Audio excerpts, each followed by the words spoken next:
Hello friends, welcome back to my channel. तो आज की रेसिपी में हम उत्तराखंड के गांव से लाई गई गहत की दाल को एक नए तरीके से बनाएंगे ताकि इसका टेस्ट बहुत बढ़ जाएगा। बहुत जल्दी ये रेसिपी बन जाती है। जल्दी बनने के साथ साथ ही ये जो गहत दाल है ना, बहुत टेस्टी होती है और बहुत हेल्दी है। किडनी स्टोन के लिए तो ये रामबाण का काम करती है। जिसको किडनी स्टोन होता है तो उसे इस दाल का रस पिलाया जाता है। तो देख लेते हैं आज की पहाड़ी दाल की रेसिपी। और रेसिपी देखने के बाद आपको अच्छी लगती है तो प्लीज़ एक लाइक ज़रूर से कर दीजिए, और चैनल पे पहली बार आए हैं तो मुझे सब्सक्राइब करना ना भूलिए। नमस्कार, स्वागत है आप लोगों का मेरे चैनल पे। तो शुरू करते हैं आज की पहाड़ी कुमाऊनी रेसिपी। तो बनाना शुरू कर लेते हैं। यहाँ पे मैंने ली है ये गहत दाल। तो यहाँ पे देखिए, गहत दाल ना बहुत प्रकार से मिलती है, बहुत अलग अलग कलर की दाल होती है। तो ये जो गहत दाल है, हल्के से काले दाने इसमें आपको ज़्यादा दिखाई दे रहे होंगे, ब्राउन कलर और काला कलर। अब ये गहत दाल है, ये भी गहत दाल है, ये भी मैं उत्तराखंड के गाँव से लाई हूँ। तो इसमें लाल दाने आपको ज़्यादा दिखाई देंगे। तो जो ये दोनों दालें हैं ना, अगर आप कभी भी दाल लेते हैं तो आप प्रेफर करें कि आप ये ब्लैक वाली गहत दाल लें। इसका टेस्ट ज़्यादा अच्छा आता है इसमें। लेकिन जो न्यूट्राइंस हैं ये दोनों दाल में ही सेम होते हैं, सेम तरीके के प्रोटीन वगैरह सब कुछ सेम है। बट टेस्ट जो दाल का है वो काली वाली गहत दाल का ज़्यादा अच्छा आता है। तो इसलिए प्रेफर करें आप हमेशा इस तरीके की दाल लें।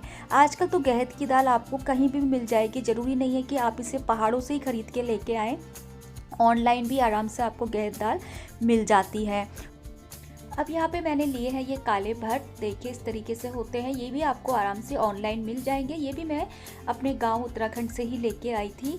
तो आज जो ये मैं दाल बनाऊंगी ना, ये काले भट्ट और गौद दाल मिला के ही बनाऊंगी।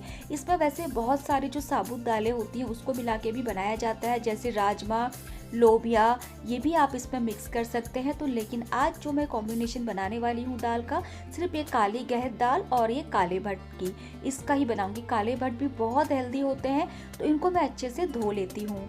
तो धोने के बाद यहाँ पे ना इस दाल को हम लोग कुकर पे डाल देंगे। तो यहाँ पे मैंने धो के इसे कुकर में डाल दिया है। तो इस दाल को मैं ओवरनाइट सोक करूँगी। तो कोशिश करें कि आप साफ पानी का ही इस्तेमाल करें।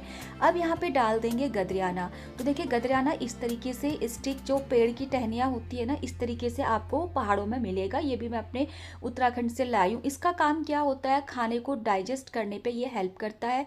पेट दर्द होता है तो उसके लिए भी ये फ़ायदेमंद होता है। यहाँ पे ये वाली इतनी सी स्टिक मैं लूँगी और इसे कूट के इसमें डाल देंगे। इससे खुशबू अच्छी आती है और खाना डाइजेस्ट हो जाता है। अब यहाँ पे मैं इतना अदरक का टुकड़ा ले रही हूँ, इसे भी कूट के डाल दूँगी। आप अगर लहसुन खाते हैं तो इस स्टेज पे लहसुन को भी कूट के डाल सकते हैं। तो मुझे गहत की दाल ना बिना प्याज लहसुन के ही पसंद है, इसीलिए मैं सिर्फ ऐसे ही बनाऊँगी। यहाँ पे मैंने इन चीज़ों को डाल दिया है। अब मैं यहाँ पे टेस्ट के अकॉर्डिंग नमक डाल दूँगी। टेस्ट के अकॉर्डिंग नहीं, मतलब थोड़ा सा नमक डाल देंगे ताकि दाल जल्दी से सोक हो जाए। तो आप इसे सुबह जिस टाइम दाल बॉईल कर रहे हैं उस टाइम पे भी कर सकते हैं या ओवरनाइट भी कर सकते हैं। यहाँ पे मैंने थोड़ा सा ऑयल डाल दिया है, क्योंकि जो काले भट्ट है ना वो उबाल आते हैं, कुकर पूरा गंदा हो जाता है। तो उसमें आप तेल डाल देंगे तो दाल उबाल नहीं आएगी। इसे मैं ओवरनाइट ऐसे ही रख दूंगी और मॉर्निंग में सुबह उठ के इसे डायरेक्ट बॉईल होने के लिए रख दूंगी। तो इससे क्या होता है, एक तो टाइम बच जाता है और दाल हमारी बहुत ज़्यादा हेल्दी बन जाती है, जल्दी कुक हो जाती है। तो सुबह मैं इसमें 3 से 4 विसल लगाऊंगी तो ये दाल हमारी बॉईल हो जाएगी। तो देखिए, तो ये नेक्स्ट दिन का है, ये सुबह मॉर्निंग का टाइम है। मैंने दाल को बॉईल कर लिया है और दाल काफ़ी अच्छे से बॉईल हो गई है। तो ऐसे करने से टाइम बच गया, दाल बहुत ज़्यादा हेल्दी हो गई। तो देखिए भट्ट कितने अच्छे से कुक हो चुके हैं। तो यहाँ पे दाल अच्छे से कुक हो गई। अब क्या करूँगी, मैं थोड़े से दाल के जो दाने दाने हैं ना, इसे निकाल लूँगी। तो रस नहीं निकालेंगे, सिंपल दाने।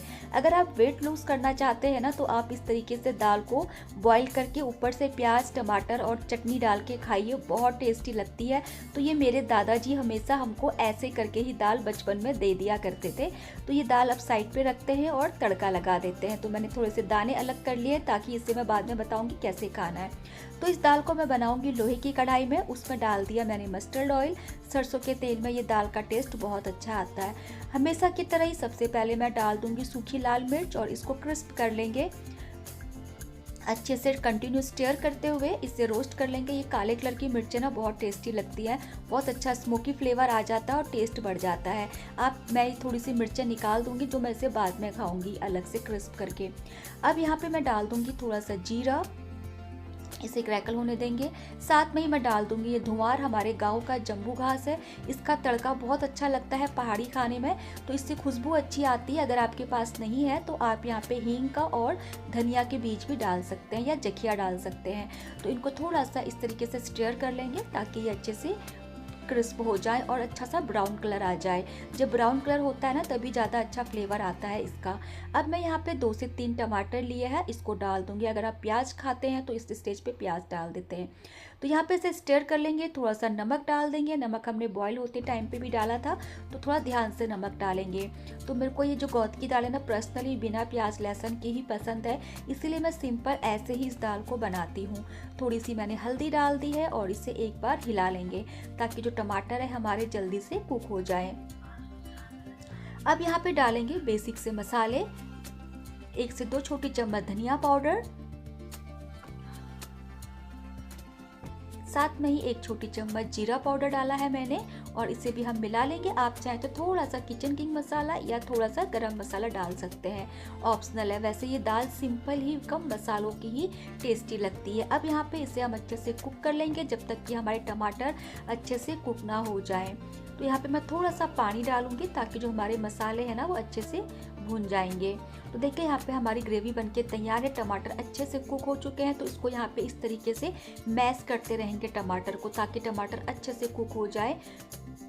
तो यहाँ पे ये हो चुके हैं। अब क्या करूँगी मैं, 1 लैडल भर के मैंने जो दाने थे ना दाल के उसे निकाल के डाल दिया और उसको थोड़ा सा हम इस तरीके से मैश कर लेंगे।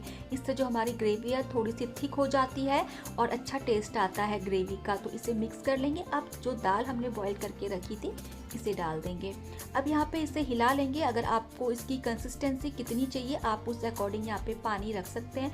तो मैं थोड़ा सा यहाँ पे 1 गिलास पानी डालूंगी क्योंकि मैं यहाँ पे इसे अच्छे से कुक करूँगी। क्योंकि ये लोहे की कढ़ाई में दाल बन रही है तो इस पर आप जितनी देर तक खाना कुक करेंगे उतना ही ज़्यादा अच्छा टेस्ट हमारी दाल का आता है। तो जब तक दाल बॉईल होती है यहाँ पे मैं इसके लिए बिसार बना लूँगी। तो यहाँ पे मैं ले रही हूँ 2 छोटी चम्मच मडवे का आटा, रागी का आटा है ये। इसे मिक्स करके लम्स फ्री बैटर बना लेंगे। अगर आपके पास रागी का आटा नहीं है तो आप यहाँ पे चावल के आटे का भी इस्तेमाल कर सकते हैं। अगर चावल का भी आटा नहीं है तो जो चावल है ना उसको भिगा के ग्राइंडर में ग्राइंड कर सकते हैं। अगर वो भी नहीं है तो आप दाल को, जो दाल के दाने थे ना उसे ग्राइंड करके उसे आप इस पे थोड़े से दाने डाल सकते हैं। इससे हमारी ग्रेवी थिक हो जाती है और टेस्ट बढ़ जाता है। तो गहत की दाल में बहुत लोग चावल के आटे का भी इस्तेमाल करते हैं, लेकिन मैं आपको बोलूँगी कि आप एक बार रागी के आटे को डालिए, इससे दाल का टेस्ट बहुत अच्छा बढ़ जाता है। तो डालने से पहले एक बार इसको अच्छे से मिक्स कर लेंगे। इसमें लम्स बिल्कुल भी नहीं होने चाहिए, तो इससे दाल का टेस्ट बढ़ जाता है। साथ में ही रागी का आटा बहुत हेल्दी होता है तो इसका इस्तेमाल भी ज़रूर से करिए।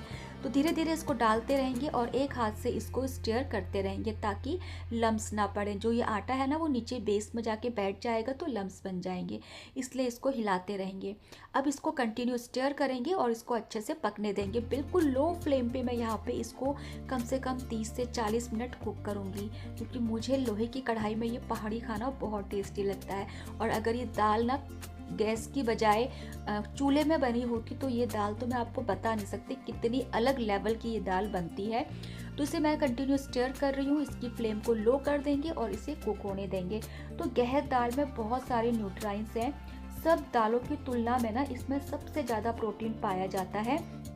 तो गहत की दाल एक ऐसे नेचुरल प्रॉपर्टीज़ होती है जो कि एक फैट बर्नर की तरह भी काम करता है। ये कोलेस्ट्रॉल को भी कंट्रोल में रखता है। तो अगर आप वेट लूज़ करना चाहते हैं तो ये दाल के ना बॉईल करके दाने दाने खाइए, मतलब आपका वेट बहुत जल्दी रिड्यूस हो जाएगा। तो देखिए यहाँ पे इसको कम से कम 30-35 मिनट हो चुके हैं। दाल को बिल्कुल लो फ्लेम पे ही मैं कुक कर रही हूँ और इसकी ग्रेवी बहुत ज़्यादा गाढ़ी नहीं है क्योंकि मैंने बहुत ज़्यादा बिसार का इस्तेमाल नहीं किया था, कम ही किया था टेस्ट बढ़ाने के लिए। तो देखिए इस तरीके से दाल कुक हो चुकी है और मैं इसमें अभी हरा धनिया डाल दूंगी और इसकी फ्लेम ऑफ करके इसे हम लोग सर्व कर लेंगे। तो ये तैयार है हमारी गहत की दाल। बहुत सिंपल और बहुत आसान तरीके से इस दाल को मैंने बनाया है। तो इस हेल्दी दाल को मैं खा रही हूँ भांग की चटनी के साथ। और मूली के सलाद के साथ। तो ये भांग की चटनी भी मैं रेसिपी शेयर करूँगी, इसके साथ नहीं कर रही, नहीं तो क्या होता है वीडियो बहुत लंबी बन जाती है। तो यहाँ पे जो मैंने ये दाल के दाने निकाले थे ना, इस पर मैंने थोड़ी सी भांग की चटनी डाली है। अब आप इसके ऊपर थोड़ा सा प्याज भी डाल सकते हैं अगर खाते हैं, नहीं तो आप इसको ऐसे ही मिक्स करके खाइए। तो मतलब इतनी मज़ेदार ये दाल लगती है ना, इतनी अच्छा टेस्ट आता है यहाँ पे भट गौद की दाल का। तो चटनी मिलाने के बाद ये दाल बहुत टेस्टी लगती। जो मेरे दादाजी थे वो इस तरीके से करते थे कि जो दाल के दाने दाने होते थे वो बच्चों के लिए निकाल दिया देते थे, और खुद दाल का जो गौद की दाल का ना रस ज़्यादा हेल्दी होता है, इसका जो रसी रस आप पियेंगे वो ज़्यादा हेल्दी होता है। तो ये दाल हम बच्चे लोग खा लिया करते थे बचपन में। तो तैयार है हमारी उत्तराखंड की थाली। कैसी लगी आपको आज की ये उत्तराखंड की गहत दाल की रेसिपी, मुझे कमेंट करके ज़रूर बताइए आपको कैसी लगी। रेसिपी पसंद आई है फ्रेंड्स तो प्लीज़ लाइक कर दीजिए, और चैनल पे पहली बार आए हैं तो मुझे सब्सक्राइब करना ना भूलिए। तो मुझसे तो कंट्रोल हो नहीं रहा था, मैं फटाफट गर्मा गर्म गौद दाल खा रही हूँ। तो विंटर में उत्तराखंड में ये दाल हमेशा ही बनाई जाती है। मिलती हूँ बहुत जल्दी एक और नई रेसिपी के साथ, तब तक के लिए बाय बाय।